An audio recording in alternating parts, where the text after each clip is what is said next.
Oral questions, question orale. The honourable member for Perth Wellington. Mr. Speaker, it's simple. Massive Liberal deficits cause inflation to rise, which forces interest rate hikes and mortgage defaults. The solution is clear. Stop the deficits, which slows inflation, which prevents the interest rate hikes, and saves people's homes. This week, the Bank of Canada increased interest rates to 19 times what they were last year.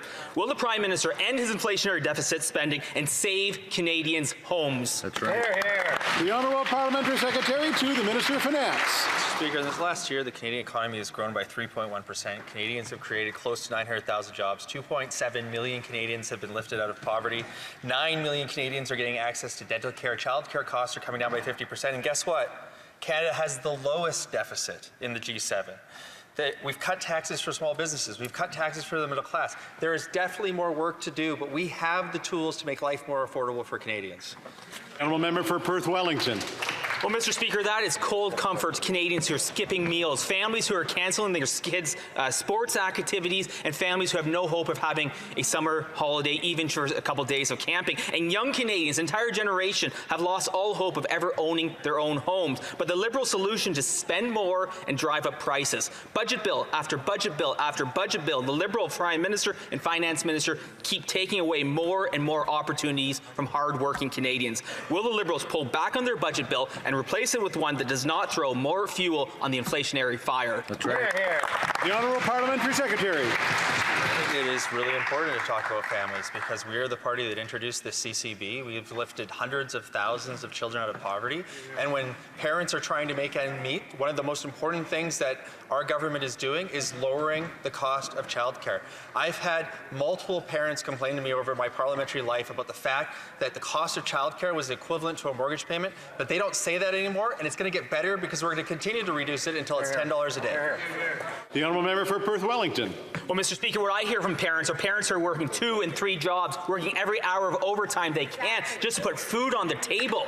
And Mr. Speaker, rent has doubled under these Liberals. It's harder and harder for families to make ends meet at the end of each month. Conservatives have offered to stay here as long as it takes to fix the Liberal budget bill.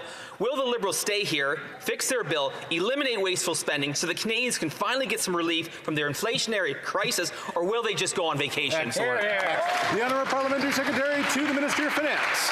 Speaker, unlike what the Conservatives are saying, Canada is working and Canadians are working. Canadians have created close to 900,000 jobs since the pandemic. But you know what? There was a time for the Conservatives to positively contribute their solutions to the Budget Implementation Act. That started in April. Instead of doing that, they decided to filibuster the entire thing. They sent food banks home. They sent chambers of commerce home. They didn't want to hear from Canadians and how we can make it better. So their suggestion that they're going to come back in the summer when their homework was due 2 months ago is quite hypocrisy, Mr. Speaker. The Honourable Member for Louisa Saint-Laurent.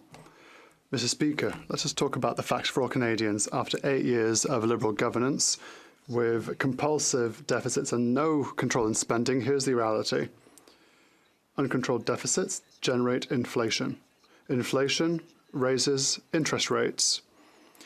High interest rates mean that people may risk losing their house. That is the reality every single day here in Canada, but especially in the months and years to come. Why is the government not doing what it did last November? That is, going back to a plan for a balanced budget. The Honourable Parliamentary Secretary to the Prime Minister. Mr. Speaker,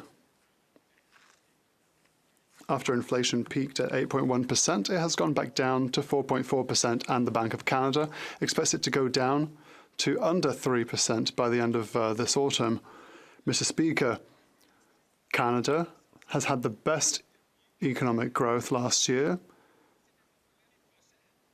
Next year, the OECD is expecting us to have the strongest economic growth once again. Canadians should trust and can trust in the resilience of our economy. The Honourable Member for Louisa Saint-Laurent. Mr. Speaker, with all due respect to my colleague, the reality is that if he goes to talk to people who are about to lose their house, they will laugh in his face because they can no longer pay for their homes anymore. Is he going to buy their homes for them? If he wants to quote studies, The International Monetary Fund says that Canada is the riskiest country in the OECD when it comes to mortgage loans. The governor of the Bank of Canada himself says that house payments could rise by 40% due to inflation. That's the reality that people experience every single day. Why does the government refuse to have a plan to balance the budget? The Honourable Parliamentary Secretary. Mr. Speaker, as I have just said, Canada is expected to have the strongest economic growth in the OECD, in the G7 this year and next year. Mr. Speaker, one thing that my honourable colleague has not mentioned is the fact that today, there are 900,000 more Canadians that have jobs than those that have lost them during the pandemic. 128% more jobs than we had before the pandemic. Mr. Speaker, Canadians can trust in their future. The Honourable Member for Saint-Jean. Mr. Speaker, let us talk about Chinese interference, or rather let's talk about those who are victims of it and whose government refuses to talk about it. Defenders of democracy from the diaspora from Hong Kong, Taiwan and the Solomon Islands. Minorities such as Uyghurs and Tibetans. Their representatives have all come out with the Bloc Québécois to demand a public and independent inquiry into Chinese interference. Not because they're choosing sides in a partisan squabble, because they want to protect their communities and they feel abandoned by their government, by this government. When will it stop ignoring their call for an independent and public inquiry? Mr. Speaker, what Canadians expect is that all parliamentarians in this place take the issues of foreign interference extremely seriously, that it's not a partisan issue. And part of that, Mr. Speaker, is actually doing the work that comes with Mr. Johnston's report. And I note that the leader of the Bloc has decided not to actually look at the information that is provided to him that is the basis of Mr. Johnston's report. So, Mr. Speaker, if opposition want to criticize the work of Mr. Johnston, they should first look at the documents included. The Deputy de Saint-Jean. Mr. Speaker, the picture speaks for itself. None of the pro-democracy groups, representatives of the diaspora and minorities who are victims of the Chinese regime support the government's approach. None whatsoever. And the government would know this if its rapporteur had taken the time to talk to them before publishing his report. They're all calling for a public inquiry led by an independent commissioner with subpoena powers. They want us to finally get to the heart of the matter and tackle Beijing's meddling tactics. Finally. When will the government finally listen to them? The Honourable Parliamentary Secretary. Thank you, Mr. Speaker. Protecting Canadian democracy is a responsibility that we take very seriously. When the opposition wants to play political games, we on this side are taking serious measures. We want to continue with the implementation of a transparency register on foreign interference. We want to strengthen the control and oversight mechanism when it comes to protecting our democratic institutions. The Honourable Member for Rosemont-la-Petite-Patrie. Mr. Speaker, a 9th interest rate hike by the Bank of Canada is hitting Quebecers hard. Imagine having worked all your life to fulfill your dream of buying a house, Mr. Speaker. Then, a few years later, you're forced to sell it because your monthly payment has risen from $2,300 to $3,800, a 64% increase in just 1 year. That is the harsh reality for families in Quebec and just about everywhere else in the country. What are the Liberals going to do to help these families who are losing or are about to lose their homes? The Honourable Parliamentary Secretary. Thank you, Mr. Speaker. I'd like to thank my colleague for his question. We all agree that Canadians have been hit by an increase in rent and mortgages. The federal government implemented a national housing strategy. Not only that, we also invested money in municipalities because everyone has to be around the table for these decisions. In the 2023 budget, we will take measures and publish directives to help people. Thank you, Mr. Speaker.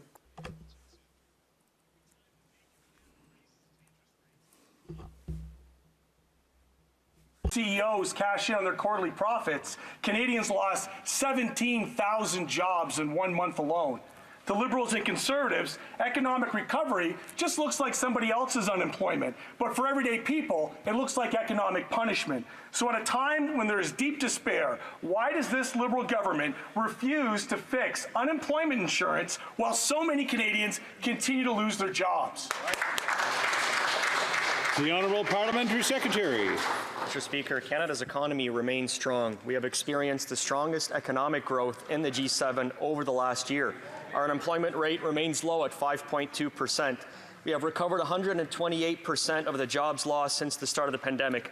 However, we are also working hard to make sure that we are looking after all workers, including those that have lost their jobs. We are making record investment in skills training, record investment in affordable housing.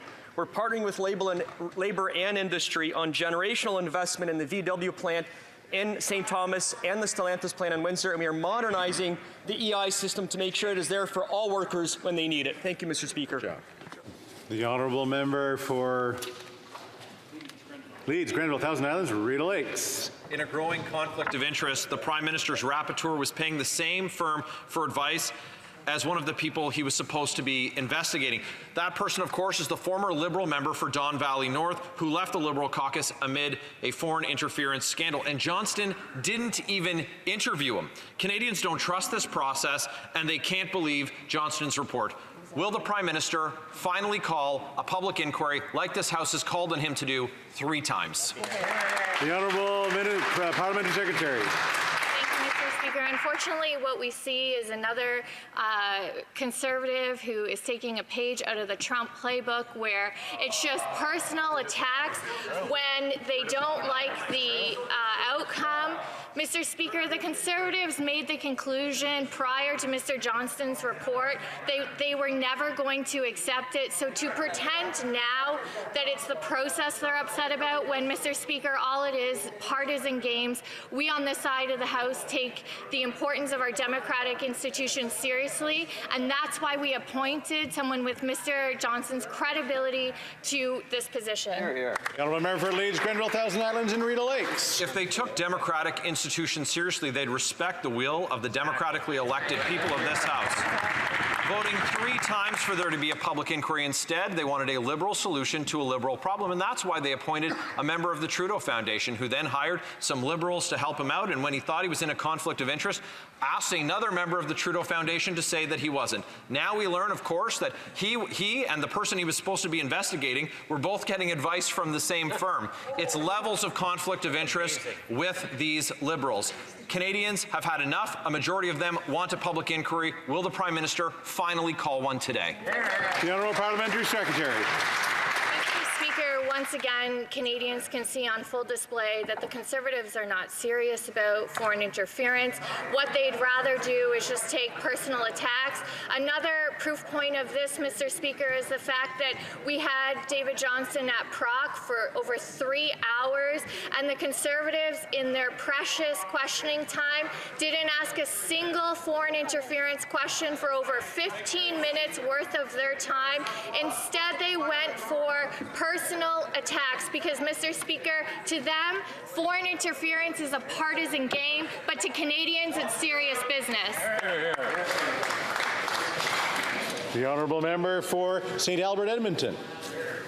Mr. Speaker, for the Prime Minister's loyal rapporteur, it is conflict after conflict. He hired the crisis management firm Navigator, the same firm hired by the member for Don Valley North, who happened to be the subject of a rapporteur's investigation and for whom the rapporteur conveniently exonerated without even interviewing.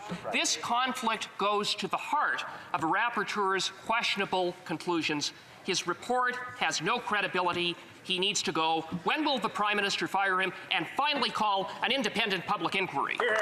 The Honourable Parliamentary Secretary to the Minister of Intergovernmental Affairs. Mr. Speaker, once again, the Conservatives question Mr. Johnston's report, yet their leader, they're cheering. Just hold on. The Honourable Parliamentary Secretary. Mr. Speaker, they're cheering the fact that they live under a veil of ignorance, and they're proud to do so. Mr. Johnston's report, they question, even though their own leader has said he refuses to read the information in which it was based on. So, Mr. Speaker, if Canadians want to see somebody who is serious in this House on foreign interference, they should not look at the Conservatives, because all we see is question after question, personal attacks. The Honourable Member for St. Albert Edmonton. Mr. Speaker, enough is enough. The conflicts are everywhere. The rapporteur is a family friend of the Prime Minister. He is a member of the Beijing-financed and compromised Trudeau Foundation. He hired a team of Liberals to draft and defend the conclusions of his report, and now this. How many conflicts with this rapporteur is the Prime Minister willing to ignore? When will he fire him and finally call an independent public inquiry? The Honourable Parliamentary Secretary to the Minister of Intergovernmental Affairs. Mr. Speaker, what I find highly suspicious is the fact that the members opposite sit and take nothing but personal attacks and offer no solutions, no suggestions on how to actually strengthen our democratic institutions. Mr. Speaker, the Conservatives are nothing more than conspiracy theories, personal attacks, just like the Trump administration. But on this side of the House, we take these issues seriously because that's what Canadians expect.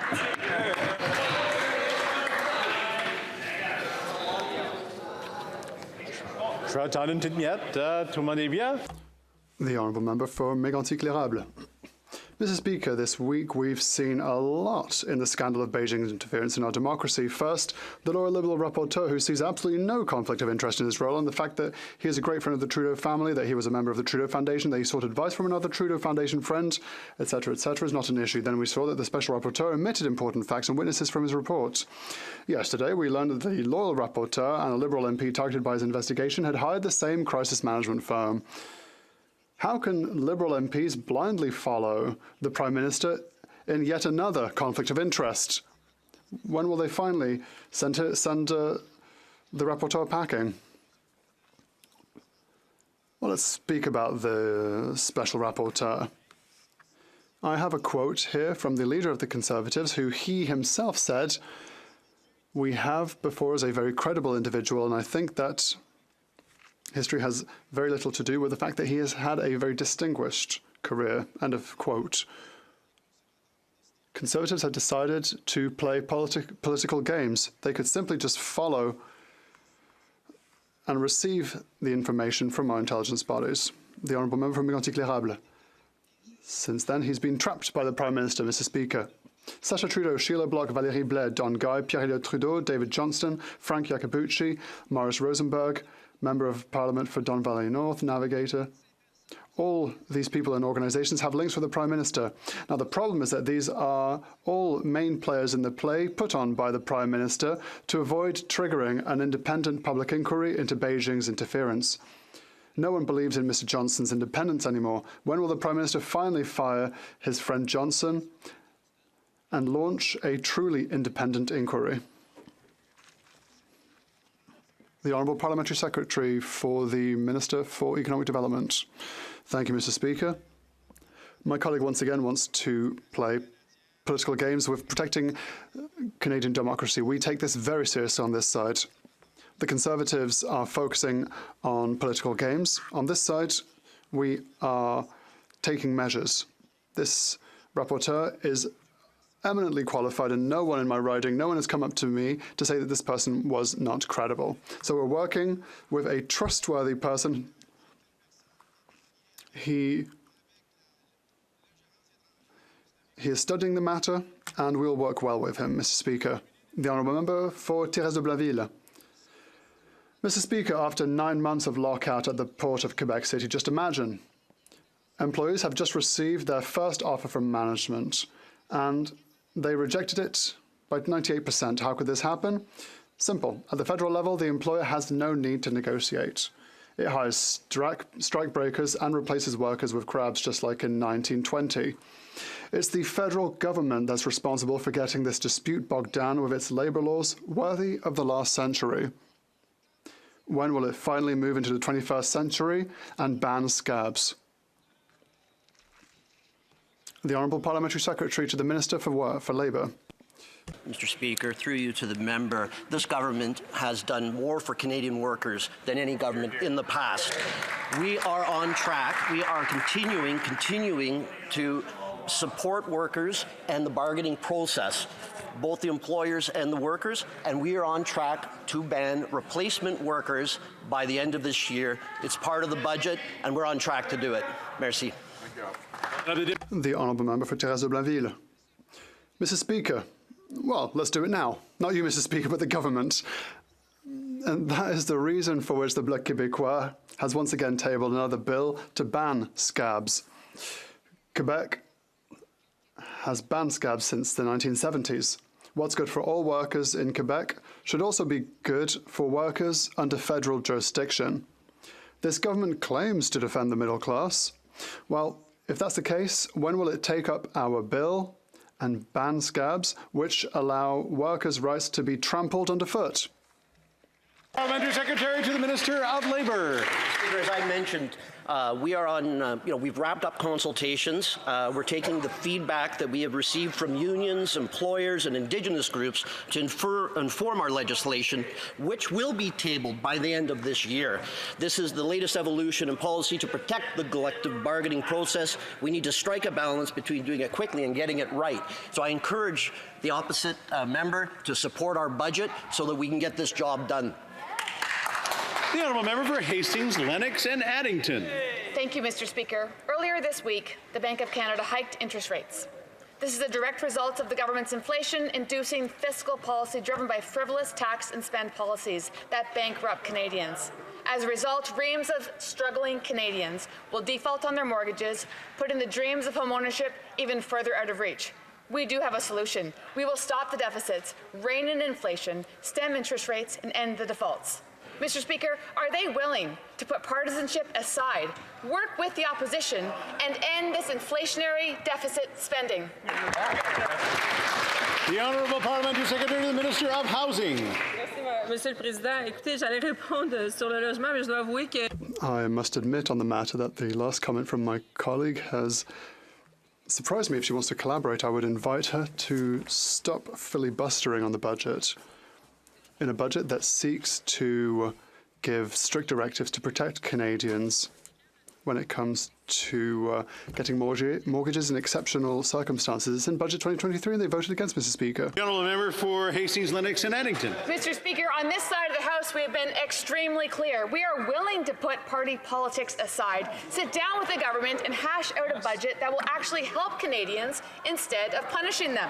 Mr. Speaker, this Liberal government is far too eager to ram through this legislation in this House instead of putting in the necessary work to deliver a fiscally responsible budget. Mr. Speaker, will this government accept our proposal to work together, sit down with us on this side of the House, and work in the best interests of Canadians? The Honourable Parliamentary Secretary to the Minister of Finance. Mr. Speaker, we know that all the students that go to summer school are the ones that don't do their homework throughout the rest of the year, and that's exactly what the Conservatives did. They spent 2 months filibustering the budget. We were talking about how we could positively contribute to solutions for affordability for Canadians, to create jobs for Canadians from coast to coast to coast, and for more than 6 weeks, the Conservatives decided to talk to themselves and send away Canadians that were coming to the table with solutions that were going to work. So for them to come up this morning and say that they want to revamp a budget over the summer, I invite them to draft it. It would be nice to have a single solution in this House from the other side. Hear, hear. The Honourable Member for Essex. Speaker, this Liberal Prime Minister, along with the costly NDP coalition, have made the dream of home ownership and starting a family far out of reach for working young adults in my riding. They have done everything that they were asked to do and left with only fear and tears. Yeah. Speaker, will the Prime Minister end his inflationary deficit spending and let young adults begin their lives and start a family? Honourable Parliamentary Secretary.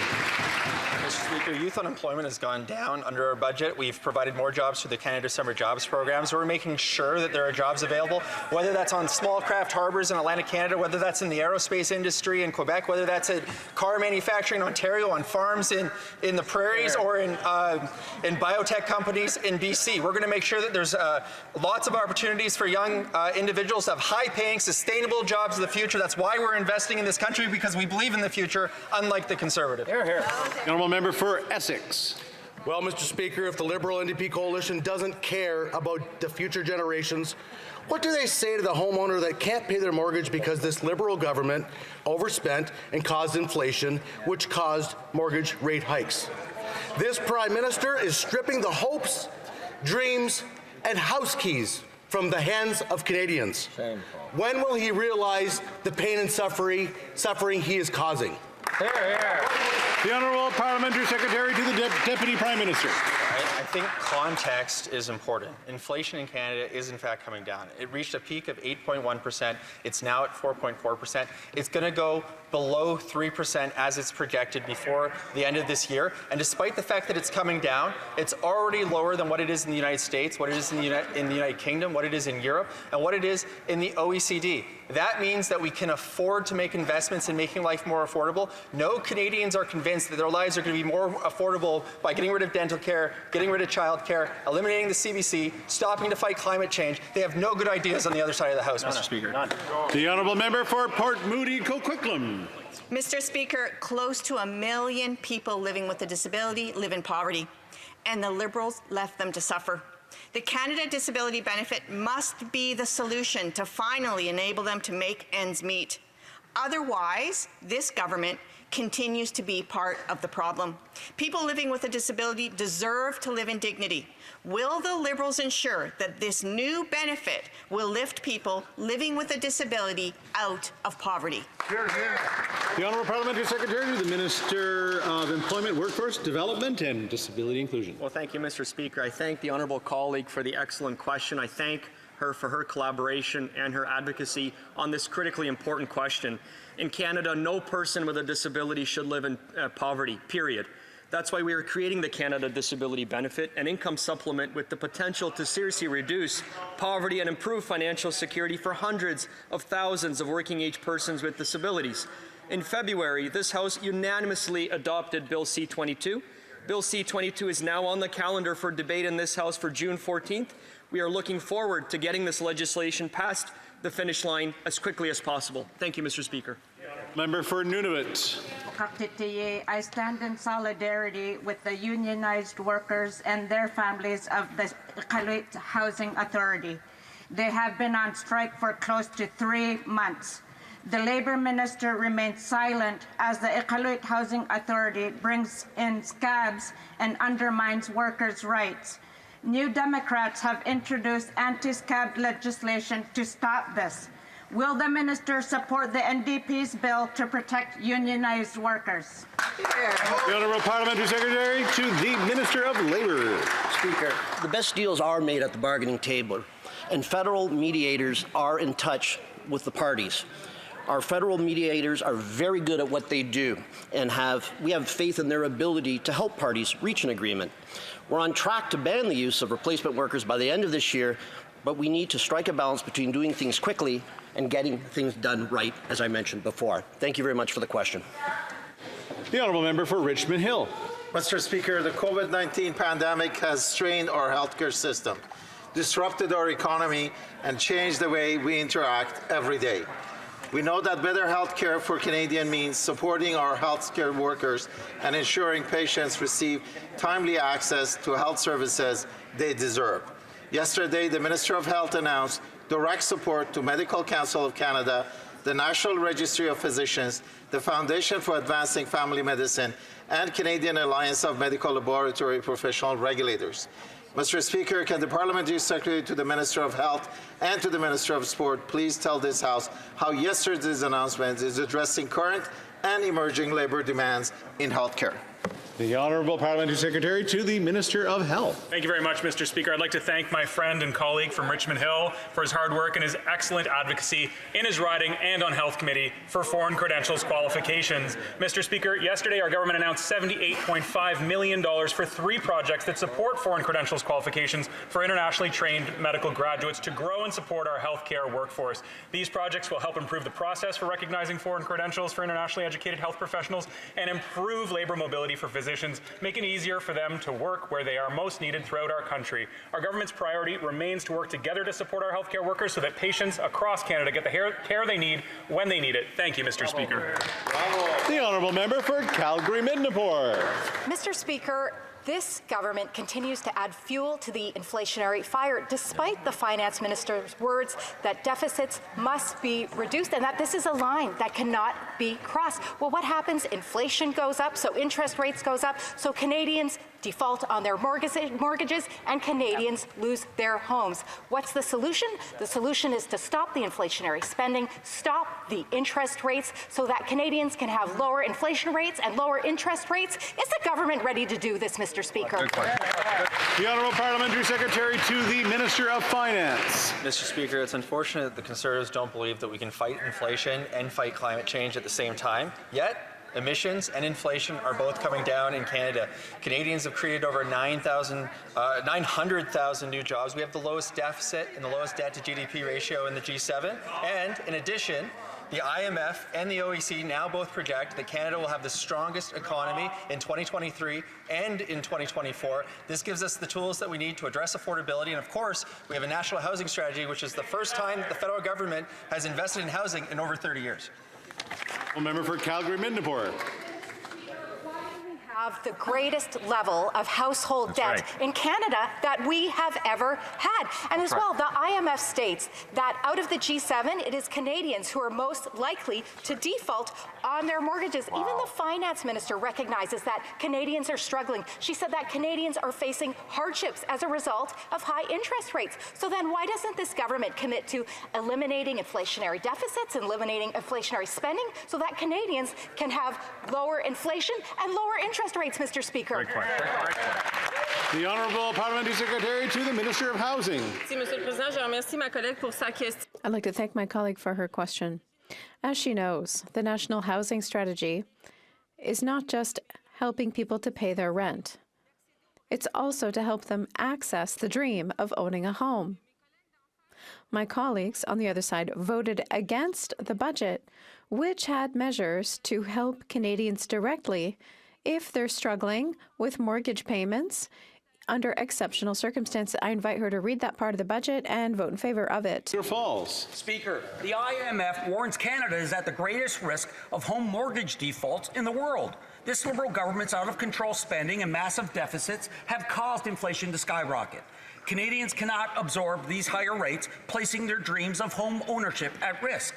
Families are struggling, and they are struggling because of this Liberal government. Will the Prime Minister end his inflationary deficit spending? The Honourable Parliamentary Secretary to the Minister of Finance. Speaker, despite what the Conservatives say, everyone knows that inflation is a global phenomenon, but inflation in Canada is lower than our peer economies, and we have the best fiscal framework in the G7. Our budget not only retains this fiscal advantage, allows inflation to continue to decrease, makes life more affordable for Canadians, invests significantly in healthcare and in dental care, while creating high-paying, sustainable jobs to go above and beyond the close to 900,000 jobs that Canadians have already created. The Honourable Member for Niagara Falls. Speaker, Canadians simply can't afford the higher cost of living brought about by these Liberal government's policies. They are being forced to work more shifts or find a second job simply to get by. Canadians deserve our help, and Budget 2023 only makes the cost of living crisis worse. Conservatives are ready to work through the summer to fix their mistakes. Will this Liberal government cancel their vacation plans? The Honourable Parliamentary Secretary. Speaker, my summer plans are going back and talking to my constituents, finding out possible solutions to make Canada better, and I hope that Conservatives will do the same. I wish that the Conservatives will do what they say, go over the summer, find solutions, and bring it to this House. The only solutions that they brought to this House so far is cancel the CBC, stop the fight against climate change, raid the pension benefits of seniors. Those are not viable solutions, Mr. Speaker. So if they can spend the summer coming up with some positive solutions, I'll be happy to work with them. L'honorable député de Terrebonne. Monsieur le Président, quand les confinements... Mr. Speaker, when lockdowns came at the start of the pandemic, the government set up the Emergency Business Account for small businesses. Maximum loans of $60,000, with $20,000 being forgivable if people repaid it within a certain time frame. And it was the right thing to do. 900,000 small business owners needed it. But the December 31 deadline is coming fast, and 40% are worried they won't be able to pay back the loan in full, which would mean losing eligibility for the loan forgiveness part of their loan and threatening their survival. Can the government offer them a little flexibility? The Honourable Parliamentary Secretary to the Minister of International Trade.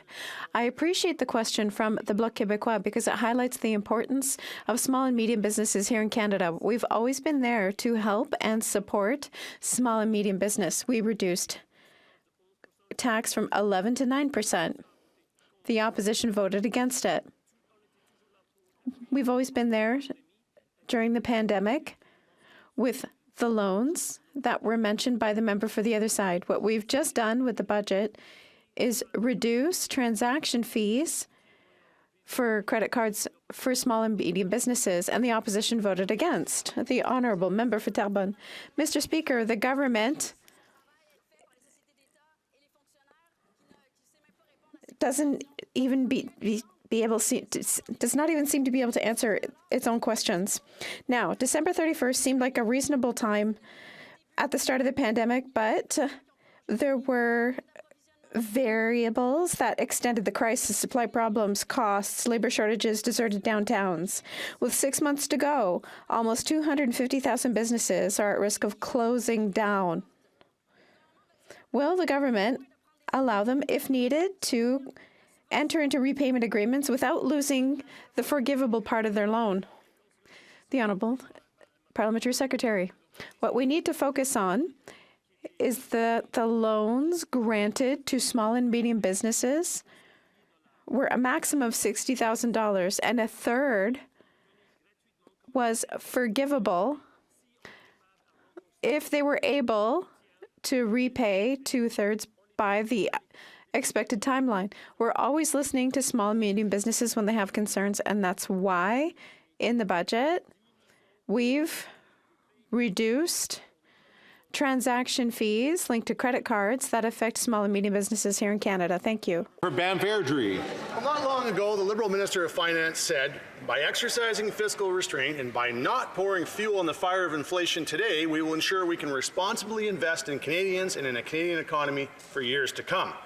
Yet, here we are, $60 billion in new spending and interest rates at their highest level in 22 years. They call that restraint? They're practicing about the same amount of restraint as a kid in a candy store. So when will they stop gouging Canadians and end their inflationary spending? The Honourable Parliamentary Secretary. Mr. Speaker, we are putting forward a plan that is fiscally responsible. That's why inflation is coming down. If the member is not aware, it peaked at 8.1%. It's now at 4.4%. It is projected to go lower than 3%. If that member thinks that he's going to convince Canadians that he's going to make life more affordable by suggesting that we delete all the programs that make life more affordable, like dental care, like child care, like the CCB, like investing in retirement security for seniors, I don't think he's going to fool anybody other than perhaps the other members sitting on the other side of this House. A member for Bam Fairdrie. Well, let's just talk a little bit about the people that are hardest hit by the...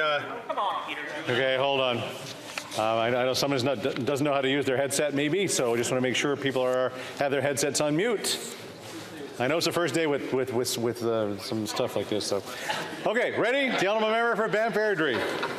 Let's talk about the people hardest hit by the Liberals' inflationary spending just for a minute here.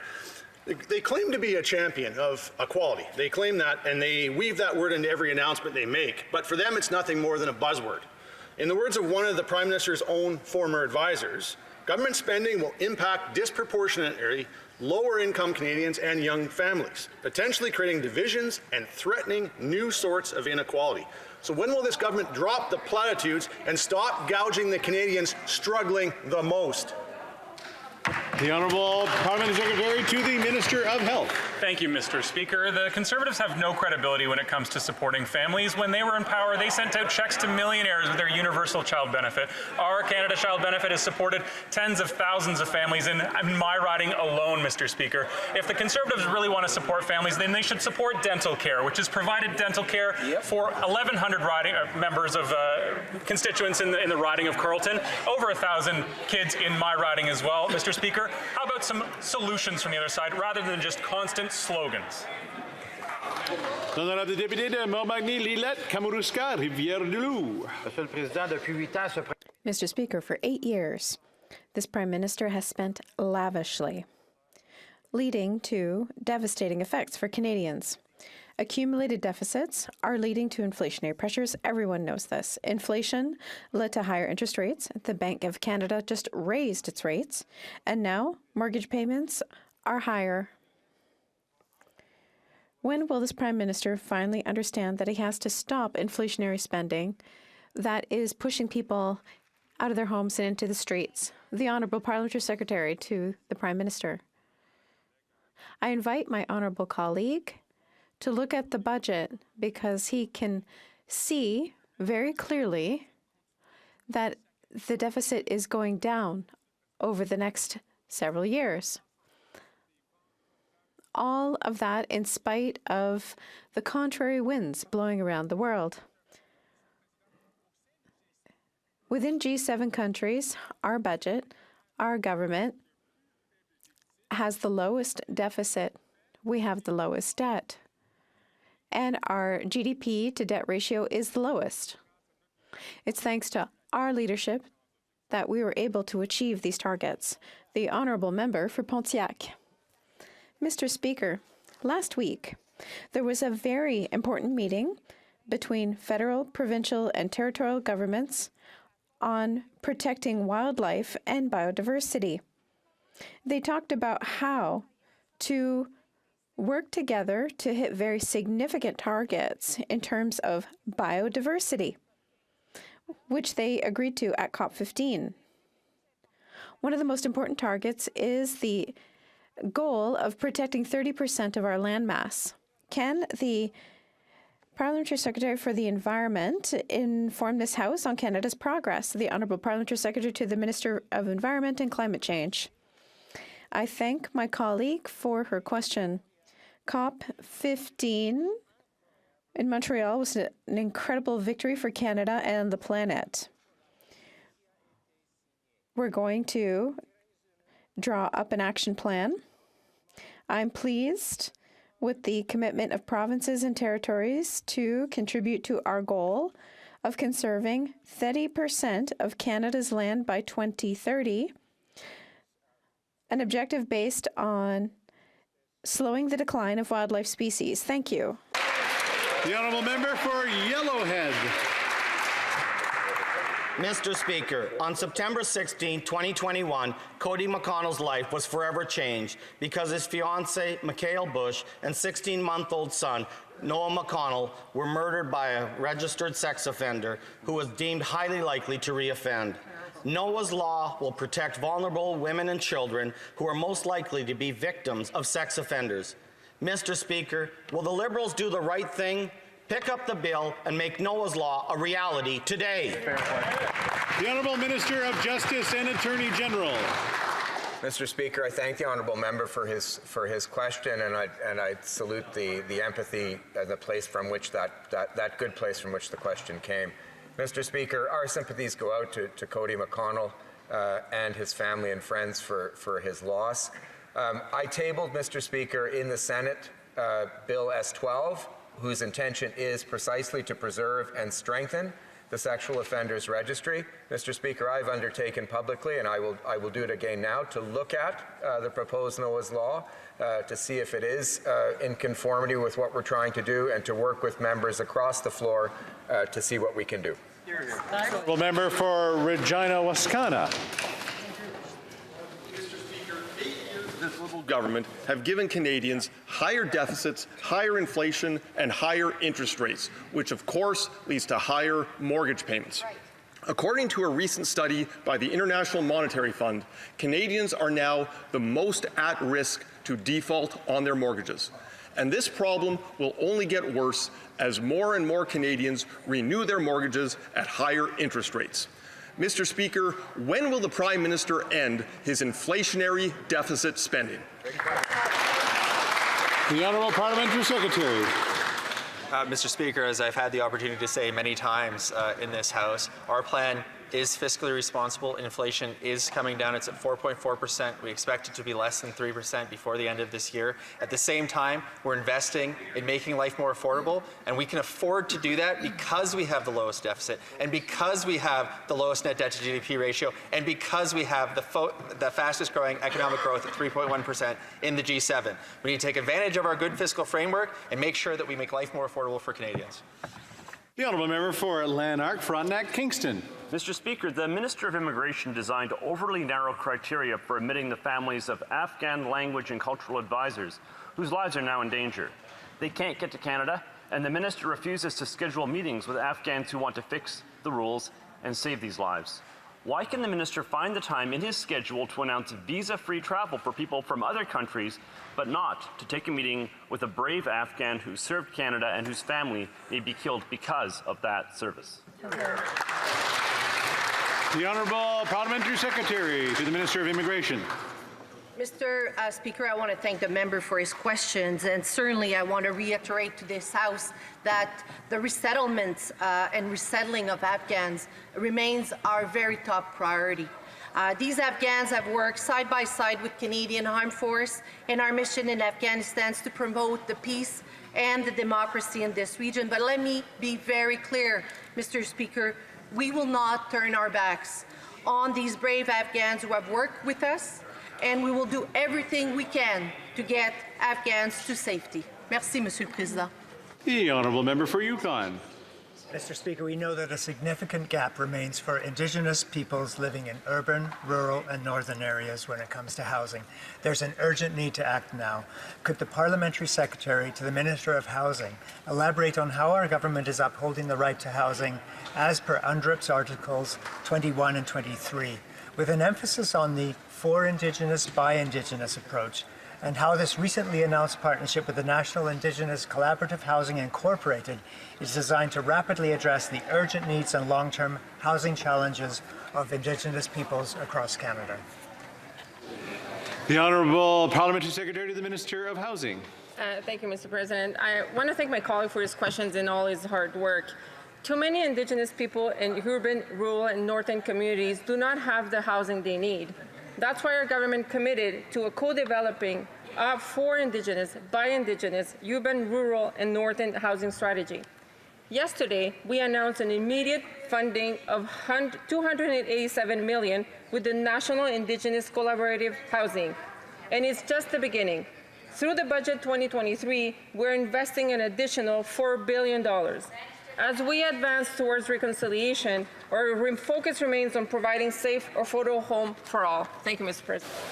The Honourable Member for Edmonton Strathcona. Albertans have made it very clear they do not want coal mining in the Rocky Mountains. Coal mining in the eastern slopes threatens our land and our water. It's not good for our planet. It's not good for Albertans. Yet the minister is fine with an Australian coal mining company carving out more than 500 hectares of Grand Mountain.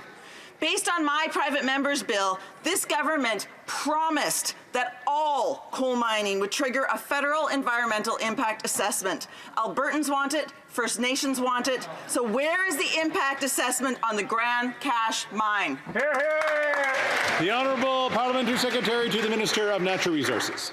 Mr. Speaker, we have a commitment to end the export of thermal coal, and we are working across all sectors of our economy to make sure that we're reducing emissions. We put in place a robust impact assessment system that is there to make sure that there are regional assessments and impact assessments that take into account environmental concerns, and that we have a very objective system that is there. I make sure that the member opposite looks at the improvements that we have made towards those policies. The honourable member for Spadina, Fort York. Mr. Speaker, in May 2022, the IRCC committee tabled a report that noted overt and subtle racism at its offices abroad, especially at posts where visa decisions were delegated to locally engaged staff, such as in South Africa. It's come to my attention that an unofficial filter system has been incorporated in that country.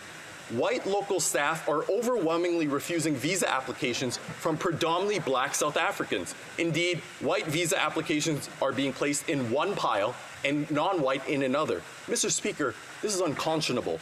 Can the minister confirm or deny if Canada is running an apartheid-era visa selection process in South Africa? Honourable Parliamentary Secretary to the Minister of Immigration. Mr. Speaker, let me be very clear that we have zero tolerance for racism or discrimination of any kind. That's why we've already hard at work to address the racism and create real lasting change. We created the Anti-Racism Task Force. We continue to provide training to address unconscious bias to all of our employees. Also, IRCC has released our new Anti-Racism Strategy 2.0, Mr. Speaker, but we know that there is more to do, and we will keep working hard to keep fight of all discrimination and build on our finding. Merci, Monsieur le Président. And that's all the time we have for question period today. Thank you for your indulgence. I think we have a point of order from the Honourable President of the Treasury Board. Thank you, Mr. Speaker. I request that the ordinary hour of daily adjournment of the June 12th, 13th, 14th, and 15th sittings be at midnight, pursuant to order made Tuesday, November 15th, 2022. Thank you, Mr. Speaker. First of all, thank you on behalf of chair occupants so we can get that schedule done. Pursuant